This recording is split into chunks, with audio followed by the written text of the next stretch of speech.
Inilah daftar 10 makanan sehari-hari yang ternyata asli Betawi loh. Nomor 1, ketoprak.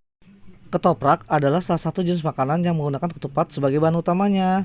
Ketoprak ini terbuat dari ketupat atau lontong yang berisi bihun, toge, dan tahu.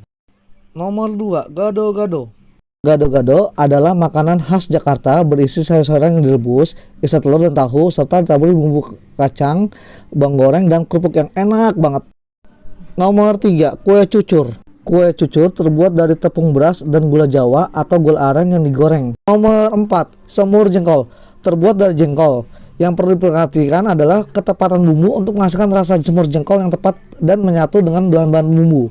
Nomor 5, kerak telur. Dengan bahan-bahan beras ketan putih, telur ayam atau bebek, ebi yang disangrai kering ditambah bawang merah goreng lalu diberi bumbu yang dihaluskan berupa kelapa sangrai, cabai merah, kencur, jahe, merica butiran, garam, dan gula pasir. Dan diciptakan pada zaman kolonial Belanda yang secara tidak sengaja ditemukan pada tahun 1970-an. Sajian kerak telur biasanya diiringi dengan secangkir teh atau kopi dan sangat nikmat untuk disantap pada pagi, sore, ataupun malam hari. Nomor 6, bir petok. Tahukah kalian, bir petok itu menggunakan 13 macam rempah, yakni jahe, jahe merah, serai, kunyit, kayu secang, kayu manis, lada hitam, daun pandan, daun jeruk, biji pala, kapulaga, kembang lawang, serta cengkeh, ditambah gula dan garam. Pada zaman penjajahan Belanda di Indonesia, banyak masyarakat Betawi yang tergoda untuk mencoba meminum bir seperti yang banyak dilakukan oleh bangsa Barat.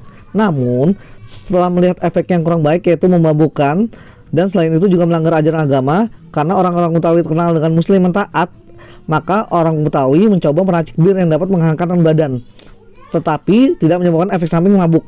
Akhirnya terciptalah bir petok yang rasanya nikmat, berkhasiat menghangatkan badan, dan memiliki khasiat-khasiat lainnya yang juga menyehatkan tubuh. Nomor 7, es selendang mayang. Minuman berbahan dasar sagu aren yang diguyur santan dan gula merah. Sagu di dalam es selendang mayang yang disajikan berwarna-warni yang menyerupai selendang ini merupakan makanan khas ini terlihat cantik dan manis sesuai dengan rasanya. Es selendang mayang yang memadukan kue kenyal dengan kue manis dan gurih akan terasa begitu menyegarkan. Nomor 8, kopi jahe. Dikutip dari kemendikbud.go.id, kopi jahe merupakan salah satu kuliner Betawi yang telah ada sejak abad ke-18. Kopi jahe merupakan salah satu minuman yang disajikan sebagai pelengkap sajian. Status kopi jahe pada waktu itu tergolong istimewa karena hanya disajikan pada acara tertentu. Masyarakat Betawi menyebut kopi jahe dengan nama zanjabil, sedangkan kata kopi disebut dengan nama gahwa. Perbedaan penamaan ini disebabkan kebiasaan minum kopi yang awalnya berasal dari bangsa Arab dan Barat atau Portugis didominasi oleh rasa pahit. Masyarakat Betawi lalu mencampur beberapa rempah-rempah sehingga minuman kopi tersebut lebih dikenal dengan nama kopi jahe. Bagi warga Betawi keturunan Arab Pekojan, kopi jahe bisa disajikan untuk melengkapi hidangan nasi kebuli. Selain sebagai pelengkap sajian, kopi jahe juga kerap disajikan pada acara atau kegiatan yang dilakukan pada malam hari. Maksud penyajian dalam kegiatan malam tersebut lebih mengarah kandungan rempah-rempah dalam racikan kopi jahe yang berfungsi sebagai minuman yang mampu mengusir hawa dingin pada malam hari. Adapun rempah-rempah yang dimaksud diantaranya jahe merah, cengkeh, kapulaga, kayu manis, dan daun pandan. Nomor 9, es campur Betawi.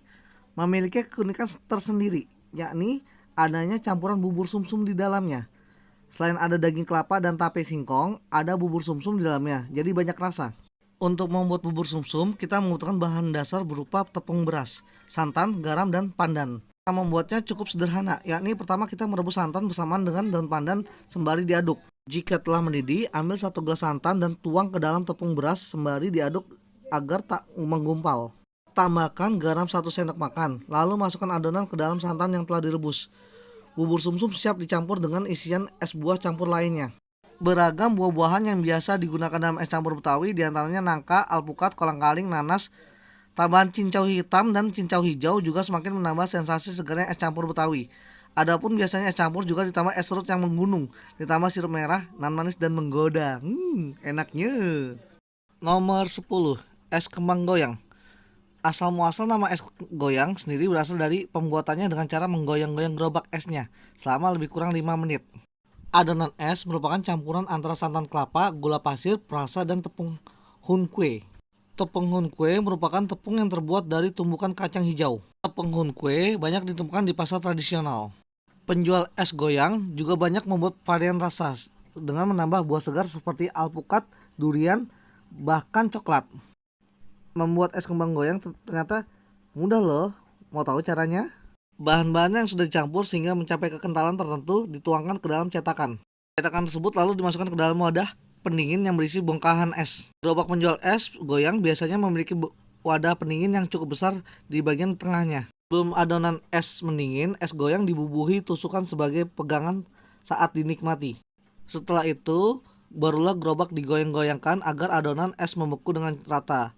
Dari proses pembuatannya yang digoyang-goyang inilah toponimi es goyang berasal.